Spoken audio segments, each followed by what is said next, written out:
the fact that stalemate is a draw is one of the reasons that chess is the most wonderful game ever invented.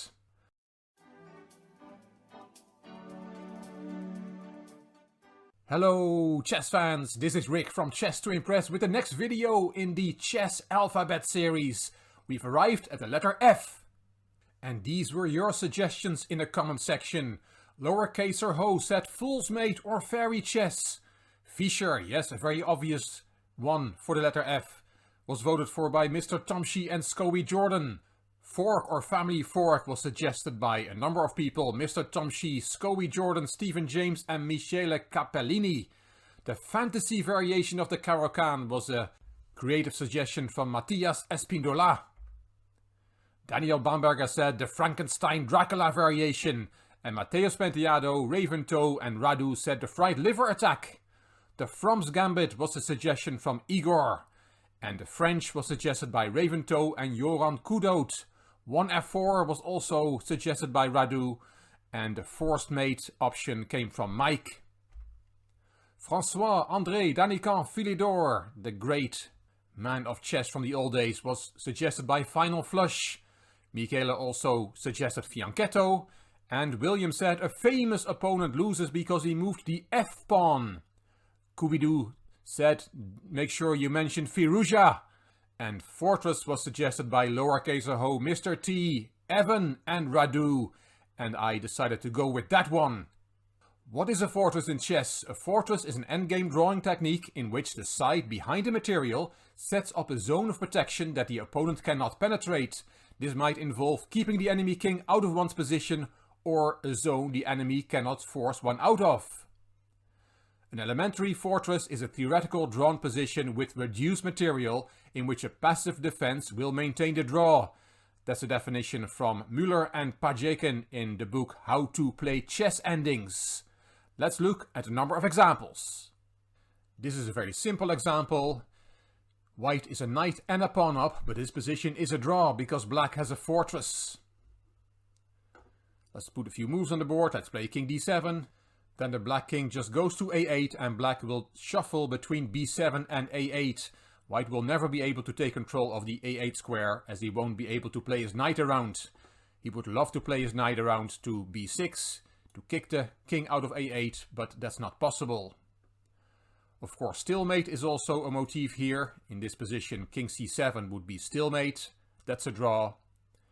And if White tries something else, tries to protect the pawn with the king so that he can free up the knight to play the knight around to b6, then we'll see it's also a draw. King d6, king b7, king c5, king back in the corner, and if White protects the a pawn with the king to free up the knight, the black king is also stalemated. So the initial position, it's very unfair in a way, but this is a draw even though White is a lot of material up. It is suggested many times and also recently, for example by high-profile grandmasters like Nigel Short, to change the rules and to make stalemate into a win for the stronger side, which will change the game of chess hugely. But I think, in a way, the fact that stalemate is a draw is one of the reasons that chess is the most wonderful game ever invented. I'll be interested in your views. What do you think? Should we change the stalemate rule, that stalemate is a win for the stronger side?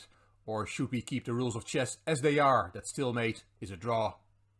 Let's look at a fortress in a real game. This is Michael Tal with the white pieces and Bobby Fischer with the black pieces.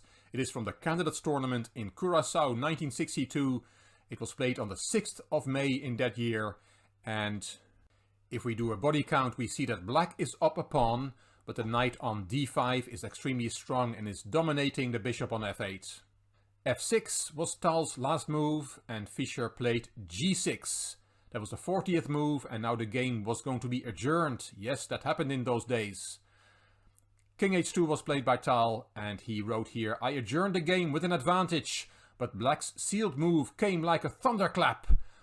So what had to happen, if you're not familiar with adjourned games, Fischer had to write his next move on a piece of paper, put it in an envelope, and the next day they would continue the game and Fischer had to play the move that was written down on the piece of paper in a sealed envelope. It looks White has good winning chances. He's threatening rook b to b7 here with a dangerous initiative. writes Jan Timman in the book about the candidates tournament. But Fischer played rook takes d5, and Timman writes, by sacrificing an exchange, black manages to build a fortress. It's an indication of Fischer's enormous insight into the game, that he had the courage to seal such a move. Because there's no way back. If he found in his home analysis that this actually was winning for white, then he had a problem. Tal took the rook. The next day, bishop h6.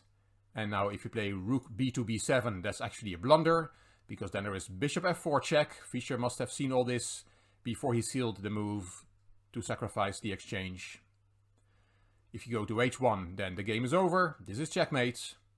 And if you go to g1, then there is bishop e3 check, winning the exchange back with winning chances for black.